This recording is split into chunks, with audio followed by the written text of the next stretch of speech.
Golkar tidak dididik untuk kuat berpuasa dari kekuasaan. Golkar dididik untuk ikut berkuasa. Kalau saya ada di kubunya perubahan, beraninya keroyokan. Ada kepentingan Pak Jokowi yang barangkali perlu diamankan untuk konteks jangka panjang. Brandingnya itu mulai dari Cak Imin, Gus Amin, Gus Muhaimin. Sekarang balik lagi ya. Panglima Santri. Mas, kalau ini nanti nggak jadi cawapres, Mas. 2029 mau branding apa lagi?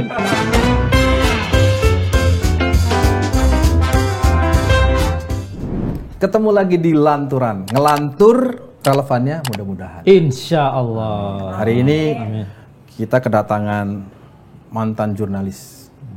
Mantan jurnalis kan? Siap, betul. Yang berubah hijrah menjadi Akademisi. Mas Ahmad Khairul Umam, PhD. Wah, apa kabar Mas? Selamat sore, Mas. Sore. Alhamdulillah. Apa kabar? Orang menjadi pengamat politik. All good. Puasa ya? Insya Allah. Ya kalau di Lanturan puasa, ngaku puasa nggak apa-apa. Anyway, kita nggak tahu juga. Hari ini lagi-lagi bicara soal yang hampir 1 minggu terakhir, Mas. Ya, Mas Nakim, 1 minggu terakhir kita disuguhkan dengan teatrikal dari elit-elit partai politik yang celakanya diliput pula oleh media. Dipertontonkan, bahkan beberapa di antaranya menjadi headline. Koalisi, ada koalisi besar, ada koalisi, semuanya intinya kira-kira mengarah ke koalisi inginnya Bapak. Jadi kira-kira ingin mengatakan orkestrasinya dipimpin oleh seorang yang namanya Joko Widodo. Asumsinya seperti itu. Mas Umam melihatnya ini sudah boleh disimpulkan atau? Ya, masih Mas Yogi.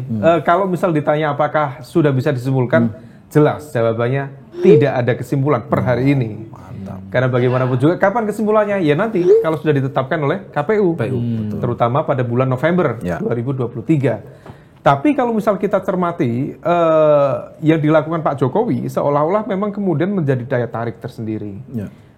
Beliau bisa melakukan itu dengan agenda apapun, konteksnya apakah itu orkestrasi ataukah kemudian konteks kepentingan yang lain. Tapi yang menarik, pertanyaannya kemudian seberapa mampu yang dilakukan oleh Pak Jokowi itu betul-betul mengikat dari basis 5 kekuatan partai tadi plus konon kabarnya mau melakukan komunikasi secara intens dengan PDIP. Ya, kalau misal kita cermati sejauh ini hasil komunikasi dari masing-masing pihak, Mas, tentu harapannya bagus kalau misal kemudian bisa bergabung menjadi satu. Artinya apa? Ada sekitar 49,3% kekuatan kursi parlemen dan itu hampir mencapai angka psikologis mayoritas di atas 50%, hampir. Tapi kemudian kalau misal PDIP bersatu maka kemudian bisa mencapai 70-an% dan itu angka yang cukup. Itu kabar baik atau apa bagi perkembangan politik Indonesia? Tergantung pada pemilik agenda kepentingannya. Bagi mereka kabar baik kalau bisa solid. Tapi kemudian sejarah kita menunjukkan bahwa tadi bagus itu materi yang dikirim Mas Yogi and the team tadi itu. Itu juga dibahas. Saya kemarin kebetulan baca materinya David Elkman. Itu tentang politics of coalition formation dalam konteks multi-party presidential democracies. Itu sama bahwa ternyata memang tidak mudah membentuk koalisi dalam format multi-party dengan kekuatan presidensial yang powerful gitu. Karena realitasnya di kita presidensialisme itu rasa multi-party, konteksnya rasa parlementer. Nah, akhirnya apa? Konteksnya partai-partai memiliki agenda masing-masing, memiliki agenda sendiri-sendiri. Nah, kalau kita bicara praktis saja. Kalau misal memungkinkan koalisi besar 5 partai kemudian bisa bertemu dengan PDIP melakukan komunikasi, mampukah kemudian dua ego ini dipertemukan dengan masing-masing mencoba untuk memahami siapa yang dapat posisi capres, siapa yang harus mengalah untuk menjadi cawapres. Per hari ini PDIP dengan segala pride, harga diri, kehormatan, terang-terangan ya, capres nomor 1. Tapi kemudian di sisi lain mungkinkah itu kemudian Pak Prabowo yang dianggap, yang dipersepsikan akan menjadi cawapres dari koalisi besar itu menerima itu. Ada, ya saya sendiri juga menyampaikan, bisa saja Pak Prabowo menerima, ya kan posisi Menhan aja diterima, mau loh. Apalagi cawapres dengan potensi menang yang lebih besar, bisa jadi mau. Tadi Mas Uma mengatakan sedang ditimbang-timbang, apakah mungkin 70% ini jadi kenyataan gitu kan, terrealisasi kan. Kalau jadi kenyataan kan, kalau saya ada di kubunya perubahan, beraninya keroyokan. Gitu. Tahu kan? 70 kan. Ya artinya gini, kenapa saya mengatakan beraninya keroyokan dalam konteks demokrasi ini kan bagaimanapun kalau ada sesuatu kelompok yang terlalu dominan tuh ujungnya nggak terlalu baik.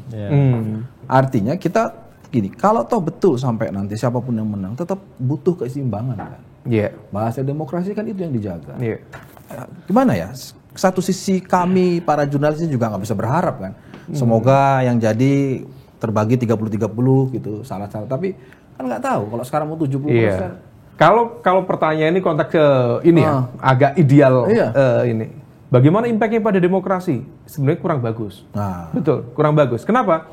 Itu jangankan konteks koalisi, Mas. Dalam konteks kehidupan politik berdemokrasi kita saat ini sudah menunjukkan sebenarnya tidak imbang. Nah, ketidakberimbangan itulah kemudian berimplikasi pada kualitas governance tata kelola yang menjadi nggak banyak yang tidak berjalan secara efektif gitu loh. Akhirnya kemudian saya sampaikan teman-teman, legal autocracy terjadi. Undang-undang yang seharusnya tidak goal diketok dengan segala kekuatan itu goal lolos. Banyak sekali kita bisa hitung undang-undang sekiranya tidak begitu. Karena tirani kekuasaan Ya, undang-undang Cipta Kerja, amandemen undang-undang KPK, undang-undang Minerba yang dimainkan secara selundupan. Kemudian pelemahan KPK yang dijalankan dengan sedemikian rupa. Rasanya ini tamu yang paling keras sepanjang adanya lanturan. Karena dipancingnya tadi begitu. Saya berhasil memprovokasi. Tapi itu dalam konteks tata kelola pemerintahan secara general. Artinya apa?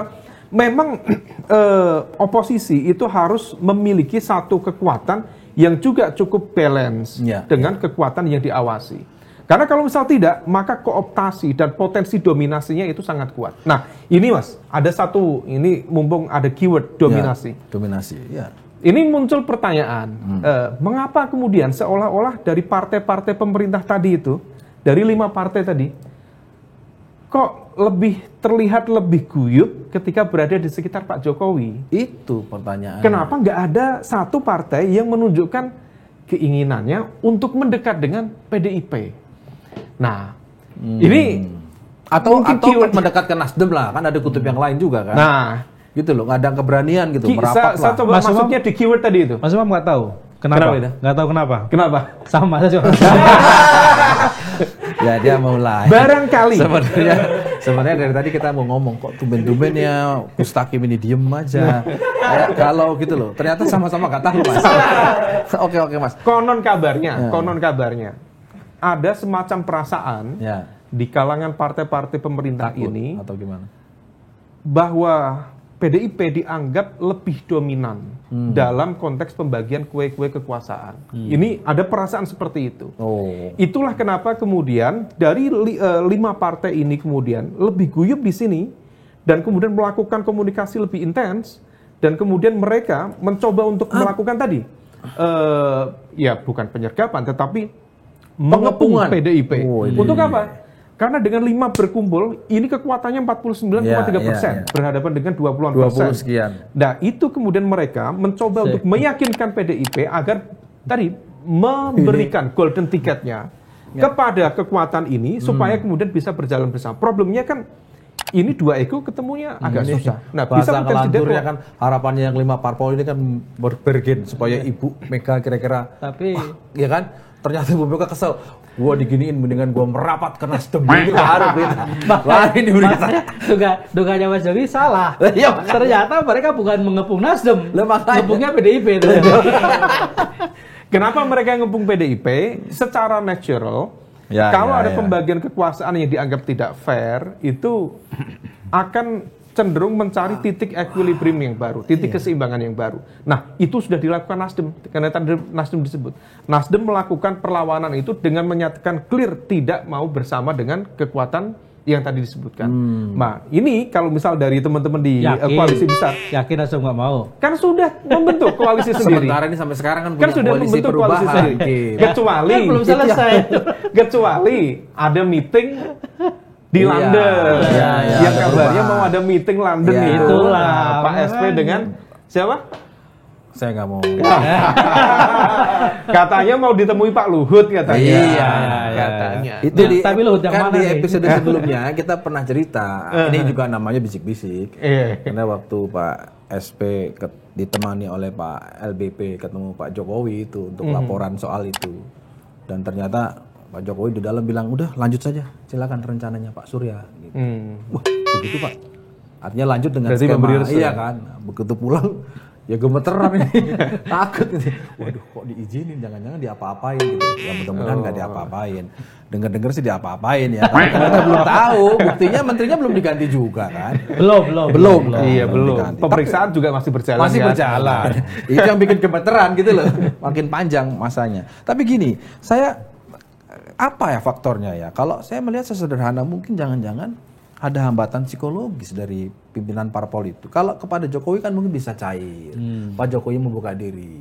Terhadap Ibu Mega ini kan lepas dari segala kepiawaian. Harus ada unggah-ungguhnya gitu ya. Ini yang mungkin secara psychological barrier itu ada gitu loh.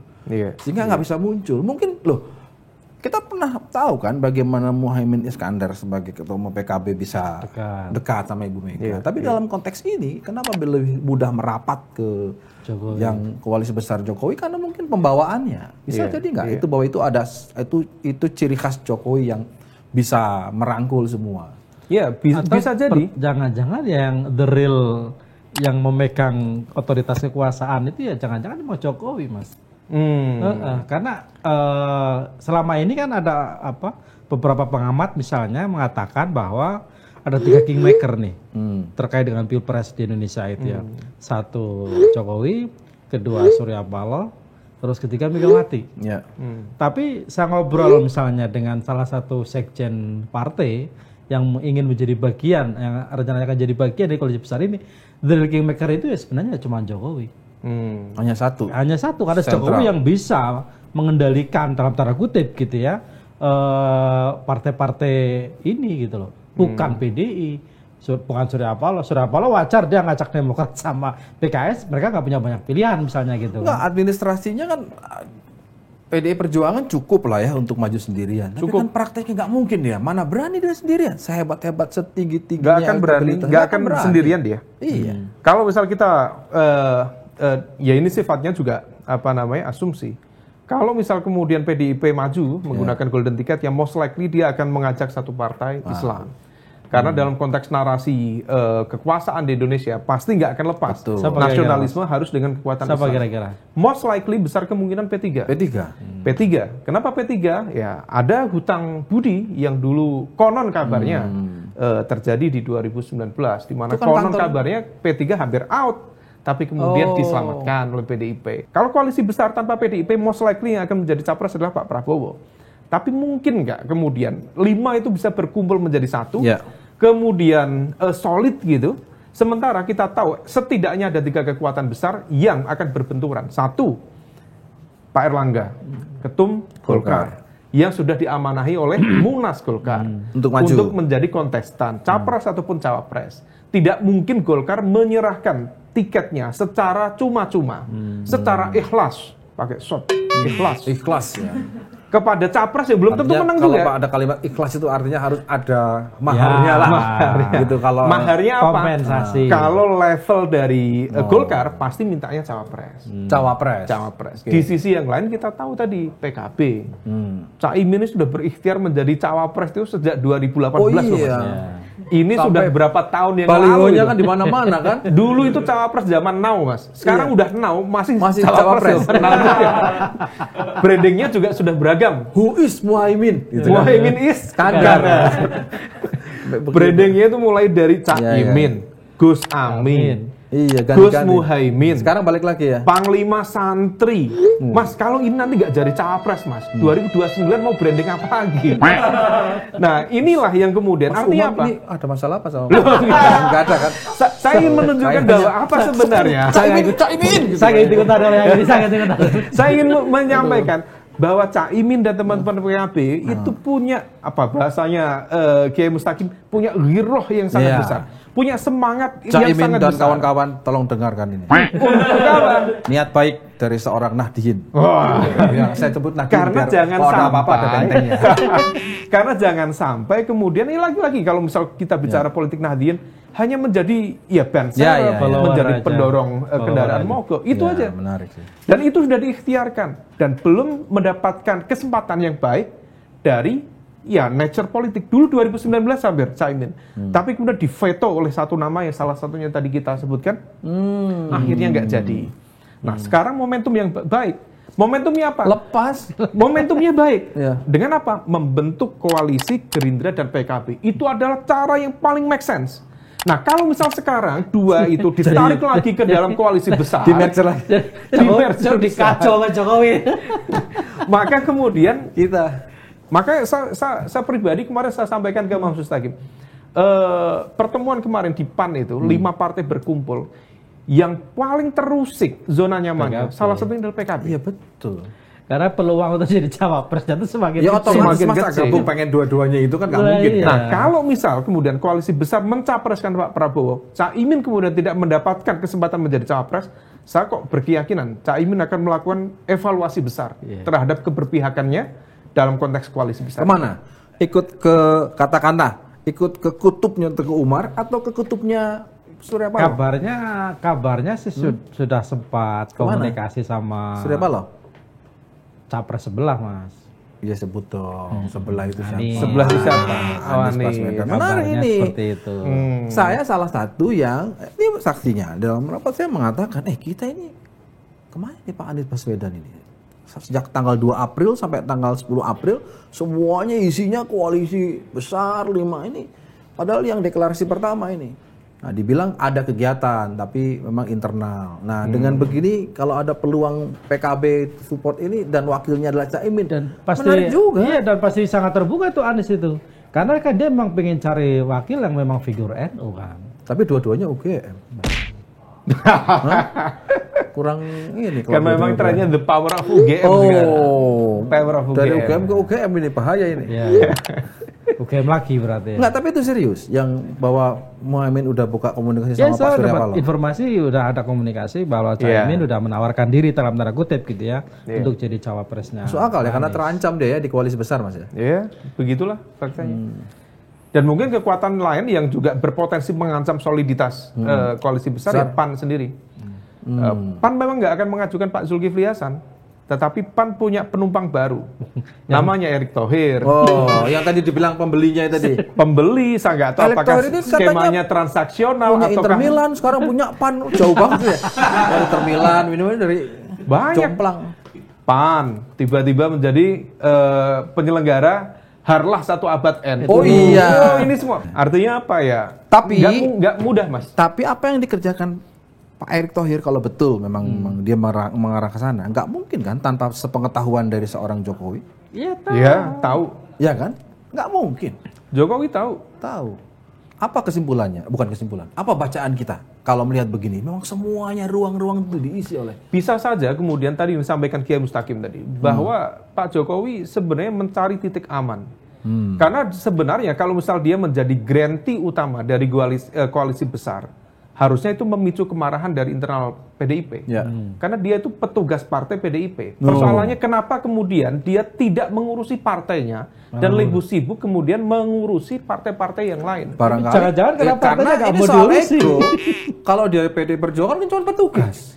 Ya, itulah. Tapi kalau dia konduktor. koalisi besar jadi Konduktor. Tapi itulah kemudian yang kemudian memicu tadi itu. Karena Bu Mega itu Mas, pernah kita masih ingat itu di acara Rakernas PDIP menyampaikan bahwa Pak Jokowi itu jangan sampai lupa dari mana asalnya. Oh iya. Jangan seperti kacang lupa kulitnya. Padahal Pak Jokowi nggak doyan kacang. Nah, saya singkong sama tempe kan. Iya, lodeh Mas. Salah juga Bu. Lodeh. Nah itu yang kemudian berpotensi memicu soliditas itu. Ya. Jadi kita patut bertanya 5 partai itu solid atau sulit itu ya nggak tahu itu. Sepertinya agak sulit kalau istilahnya kan mungkin sepaham sekarang, tapi sepakatnya belum tentu karena soal pembagian siapa capres-cawapresnya. Kalau melihat dari kalkulasi kepentingan, kemudian dinamika ego politik dari para elit, rasanya agak susah menyatukan 5 kekuatan itu menjadi satu entitas tunggal koalisi di Pilpres 2029. Ada lagi yang mengatakan memang ini Jokowi itu mengumpulkan dulu kutub besarnya, sebut saja holdingnya lah. Nanti akan dipecah menjadi 2 perusahaan. Jadi begitu kira-kira dengan komposisi 1 di kutub 1 ini. Karena kan kalau memang benar 40 dibagi 2 kan cukup kan. Tapi gitu. Kalau niatnya itu ngapain di holdingisasi Mas, kan udah ada KIP sebelumnya dan udah ada koalisi Kebangkitan Indonesia Raya. Penggagalan rencana capres dan pencawapresan Caimin di 2019 adalah upaya untuk menghindari terpecahnya kekuatan dari lingkaran istana waktu itu. Artinya apa? Kalau misal bisa head to head, itu akan jauh lebih mudah bagi kekuatan di lingkaran istana untuk memenangkan pertarungan. Kalau misal kemudian sekarang, 2 calon saja. Kalau kemudian kita berasumsi ada dibuat holding, kemudian nanti dipecah lagi, itu menjadi agak kurang linear dengan konteks pertarungan yang sebelumnya. Pertanyaannya tanpa mengurangi rasa hormat saya kepada Caimin, sesignifikan itukah peranan Caimin? Artinya kalau dia ada di kanan di kiri bisa berdampak sekarang ya? Atau karena kan gini, semua partai politik termasuk capres dia mau bukan Caiminnya, dia mau PKB karena basis NU-nya. Nah, pertanyaannya sekarang serelevan apa ini seorang Muhaimin Iskandar? Karena saya dapat informasi gitu juga, Mas Umam. Dan kabar ini dari istana ya, bahwa sumber istana. Ya elit. Gerindra itu atau Prabowo itu kabarnya nih ya, perlu diverifikasi. Soalnya orang istana. Kabarnya ya Gerindra itu mau sama PKB karena mau sama PKB-nya dan NU-nya, bukan Caiminnya. Itulah kenapa tidak kunjung deklarasi gitu kan di koalisi KKIR ini. Dan itu sempat saya konfirmasi loh Mas ke salah satu elit Gerindra. Bener nih Gerindra cuma maunya sama PKB dan lain-lain. Enggak, kita mau sama NU-nya kok memang, dia bilang gitu. Dia bilang seperti itu kan, meskipun walaupun aku bilang NU kan sekarang nggak dukung PKB. Itu kan di pusat, di bawah kan tetap aja mereka PKB, dia bilang. Jadi memang seolah-olah itu mau konfirmasi gitu loh, bahwa sebenarnya Pak Prabowo juga mungkin nggak so-so amat dengan Caimin misalnya. Seperti itu. Beda kalau analisa dari istana. Istana emang beda lain. Istana, Mas. Satu istana, yang kedua istana buah. Kalau ditanya siapa sumbernya, paling jawab istana. Siapa namanya? Katanya. Istana Merdeka. Ya, menarik mana? Tapi itu make sense dan itu logik. Berkali-kali kita diskusikan. Kenapa kemudian tidak pernah selebrasi koalisi di Kebangkitan Indonesia Raya kemudian berujung pada deklarasian Prabowo Caimin, karena negosiasi endingnya itu nggak ketemu. Prabowo sendiri merasa tidak secure dengan posisi Caimin menjadi cawapres, menjadi wapresnya yang dianggap bisa memenangkannya. Problemnya Prabowo sendiri paham bahwa kekalahan dia 2 kali di 2014, 2019. Salah satunya adalah kelemahan pada ceruk kekuatan massa di Jawa Timur. Karena betul, menang di Jawa Barat atau di DKI Jakarta yang sifatnya seringkali 50-50 ya terbelah, itu tidak menjamin kemenangan dalam konteks Pilpres ketika tidak mau atau tidak mampu memenangkan basis kekuatan Jawa Tengah, Jawa Timur. Nah, Jawa Tengah sendiri seringkali itu dominasinya juga cukup signifikan dan itu sama dengan dominasi di Jawa Barat. Maka ini hampir sama. Nah, yang membedakan adalah pertarungan Jawa Timur itu. Penentu ya? Penentu di situ. Kenapa penentu? Ya, memang di situ basisnya juga istilahnya Jombang itu hijau dan abang itu relatif sama.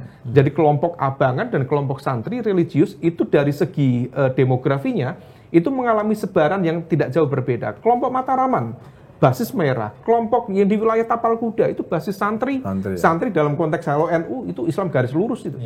Nah, berbeda dengan kalau beliau kan Islam garis lucu. Ini kalau dia Islam garis-garis. Suka pakai baju garis-garis.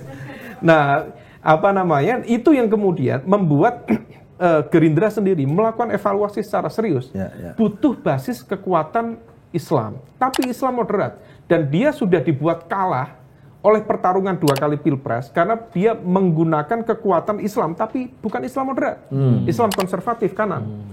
Dan dari aspek pertarungan isunya, narasi kebangsaan, bicara tentang moderatisme itu udah kalah, udah telak itu. Menurut Prabowo, Cak Imin tidak merepresentasikan itu. Kenapa dia tidak buru-buru mau mendeklarasikan? Oh, kata Cak Imin kalau nonton, kata siapa? Saya tanya. Sama pengamat. Cak Imin merepresentasikan itu dari aspek narasi, gagasan, ide. Aku pura-pura nggak dengar. Islam moderat. Cak Imin sangat merepresentasikan itu. Hanya bagi kacamata teman-teman di Gerindra, Cak Imin tidak memiliki basis pemilih loyal yang cukup solid. Nah, kemudian kalau misal kita cermati ya, Cak Imin itu basis kekuatannya itu di wilayah Arek dan sebagian Mataraman. Tapi kalau misal kita cek daerah Tapal Kuda itu tidak begitu kuat. Yang sudah teruji ya Hovifah berarti ya. Kalau sudah terbukti menang. Nah, itulah kenapa kemudian Gerindra berkali-kali mendekati Hovifah. Problemnya adalah Hovifah memang punya kekuatan di Jawa Timur, tetapi dia tidak punya kekuatan mesin politik yang bisa memberikan endorsement kepada dia. Nah, inilah fakta ini. Nah, maka kemudian kunci kemenangan dari sebuah pertarungan di Pilpres itu setidaknya itu 3, Mas. 1, elektabilitas, 2, koalisi, 3, logistik. Elektabilitas, kuat. Misal Bu Hovifah kuat dari aspek elektabilitas di Jawa Timur. Tapi aspek koalisi, siapa yang bisa memberikan garansi political endorsement secara clear untuk mengajukan dia membentuk koalisi, belum ada. Sorry, tapi kemarin kan saya datang ke acara rilis surveinya Walmart. Itu Cak Imin juara loh tapi di Jawa Timur. Oh, itu tanya sama Walmart gitu. Tunggu, juara apa dulu nih? Juara apa? Ini lagi ngomongin elektabilitas, jangan-jangan juara apa nih? Ini sepertinya pertanyaannya seperti patut diduga. Iya. Kayak nggak percaya gitu loh, jangan gitu lagi. Iya, saya menyampaikan hasil riset. Hasil penelitiannya. Itu maksudnya Mas Mustaqim mempertanyakan hasil risetnya gitu. Iya. Ya, ini kalau didengar sama Cak Imin menyakitkan loh ini.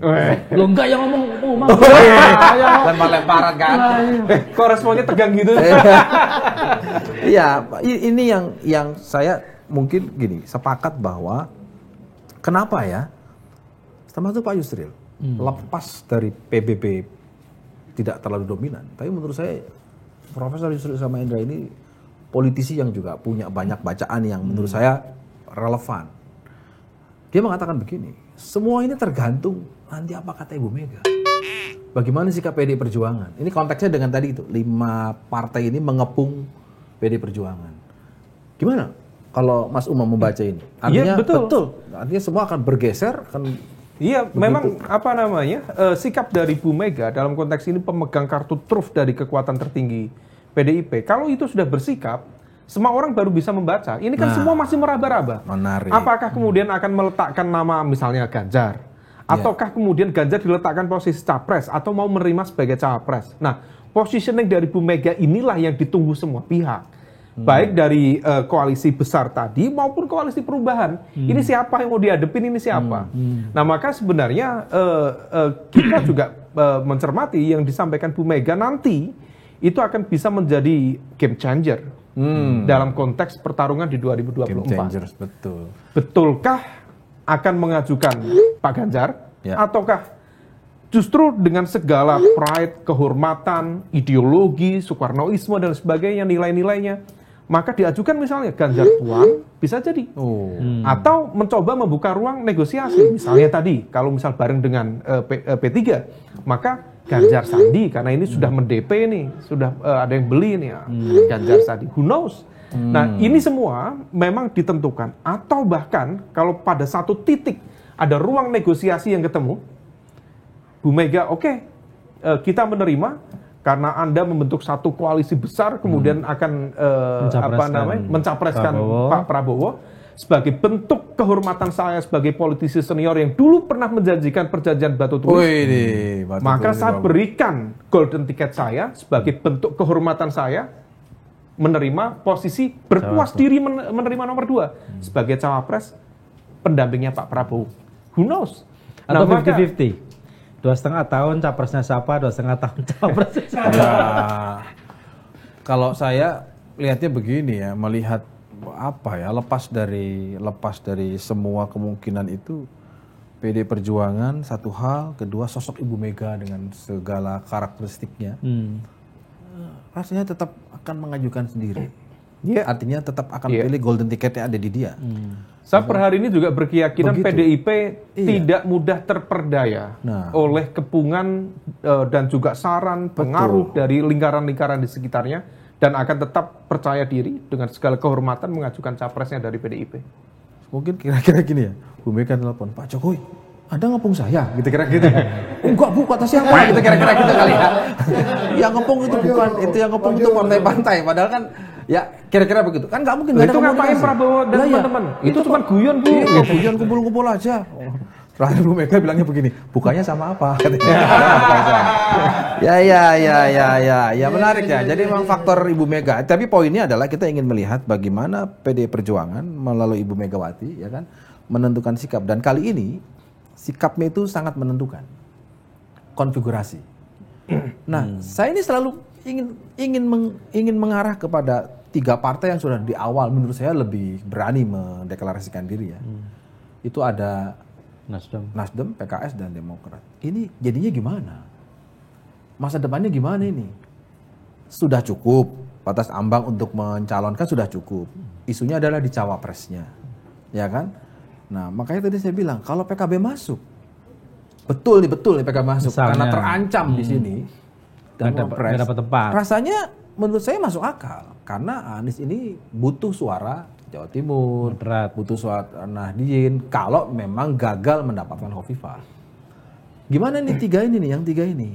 Satu jadi tetap akan deklarasi, artinya akan head to head dengan koalisi besar, atau ada 3 kelompok. Pasang. Karena yang tadi saya bilang holding tadi dipecah menjadi 2. Kita fokus ke Mas Anies Baswedan, Mas, supaya ada suara-suara Anies Baswedannya gitu loh. Tapi ngomonginnya Muhaimin lah, Ganjar lah gitu. Aniesnya di mana? Ini penting juga. Ya, Anies sendiri sepertinya akan fokus dalam konteks narasi perubahan. Meskipun per hari ini dia belum banyak bersuara tentang konteks perubahan yang substantif itu hanya seperti apa. Baru di nama kan dia. Nama, kemudian kemarin juga menulis kan di media terhebat se-Indonesia itu kan. Itu juga narasinya narasi besar, tapi konteks detailnya yang bisa dicerna oleh masyarakatnya itu dia perlu menjelaskan itu lebih detail. Nah, terkait dengan konteks cawapres, karena ini 3 mesin kan sudah menyatu ya menjadi satu koalisi, tanda tangan piagam juga sudah dilakukan. Artinya apa?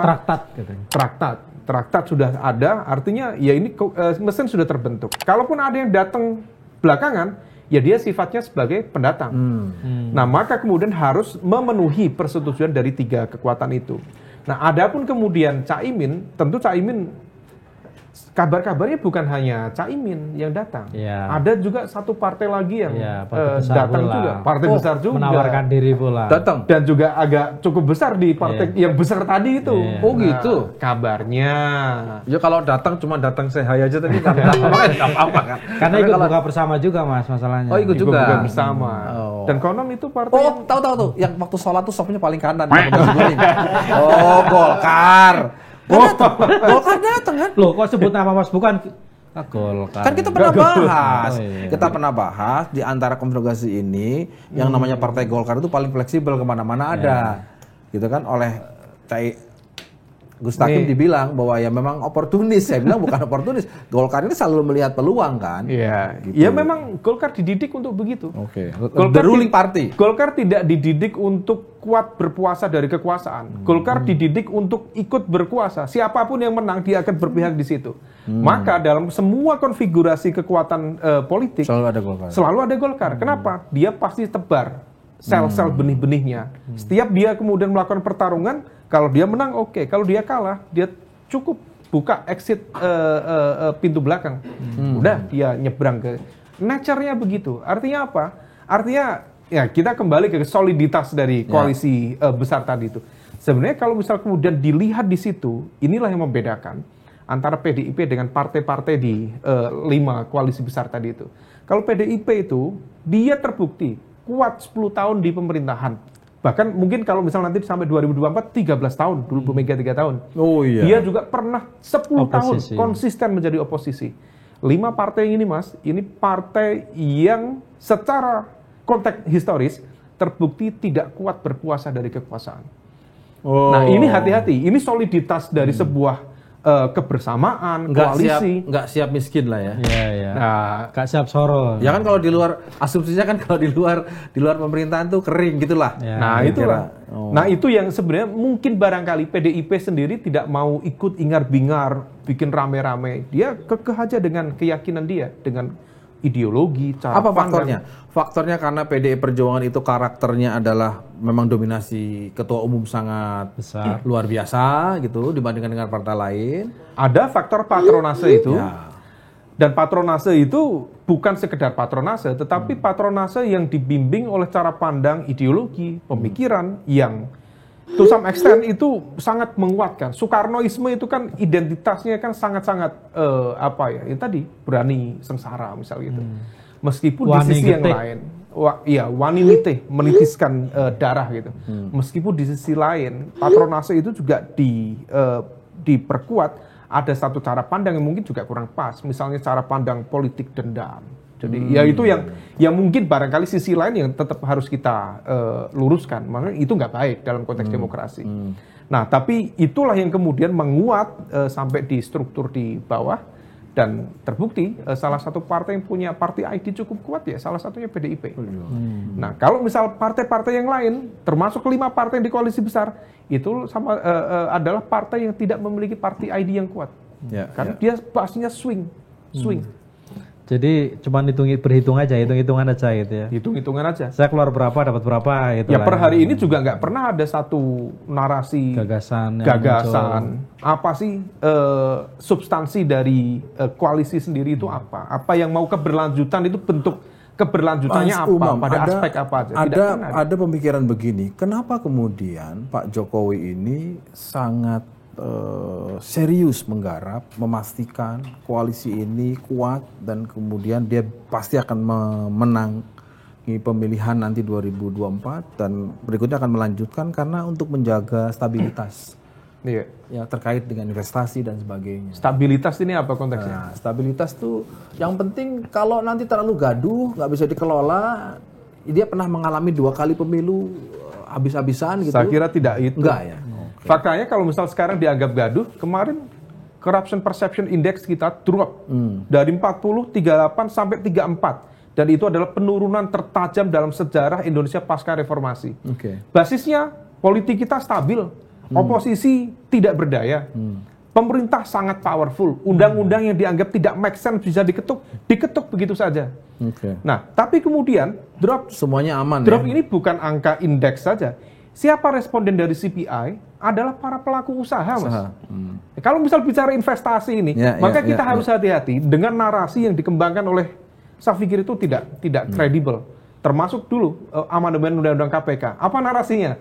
KPK hanya menciptakan instabilitas, KPK menciptakan chaos, KPK tidak mendukung hadirnya investasi.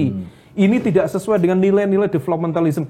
Itu adalah cara pandang neoliberal yang dulu tahun 1960-an, 1970-an disampaikan oleh Huntington CS tentang konsep neo-institutionalism itu. Dan itu tidak terkonfirmasi di Indonesia saat ini. Jadi ini jadi kalau misal kembali ke pertanyaan Mas Yogi tadi, kenapa begitu? Saya menduga Pak Jokowi ada semacam konflik of interest di balik ikhtiarnya yang begitu serius memastikan koalisi ini berjalan sesuai dengan agenda konflik of interest-nya apa? Intinya ini ada kepentingan menjaga kalau detailnya tentu kita meraba-raba, tapi dalam skala makro kacamata besarnya ada kepentingan Pak Jokowi yang barangkali perlu diamankan untuk konteks jangka panjang. IKN gitu maksudnya. Mungkin bisa kebijakan, bisa juga hal-hal yang terkait dengan konteks personal. Bagaimanapun juga putra beliau ada yang di pemerintahan. Ada juga yang kabarnya mau maju juga. Ada yang kabarnya mau maju dan lain sebagainya. Dan juga informasi-informasi yang barangkali belum terbuka per hari ini, yang kemudian nanti bisa terbuka di kesempatan yang akan datang. Baik. Nah ini karena tradisi kekuasaan kita itu kan mikul dhuwur mendem jero. Tapi dalam arti yang kurang tepat. Begitu dia naik, udah setengah dewa itu, setengah Tuhan, disembah-sembah, dipuja. Begitu dia turun, seolah-olah diinjak-injak, sebegitu rupa. Sepertinya dia belajar dari itu. Nah, dia tidak.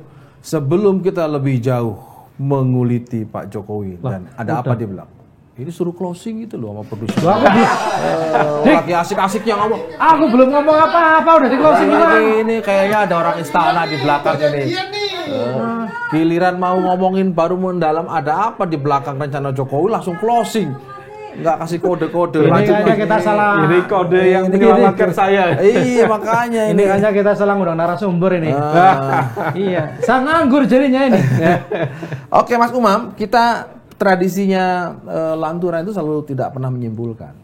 Siap. Supaya apa? Supaya menimbulkan penasaran dan kita akan ngobrol lagi kapan-kapan. Siap. Jadi jangan kapok lalu diundang, khususnya bicara yang terakhir tadi Mas. Ada apa? Kita undang lagi apa Mas? Nggak apa-apa saya malah nggak. Sampai ketemu di lanturan minggu berikutnya. Sampai jumpa.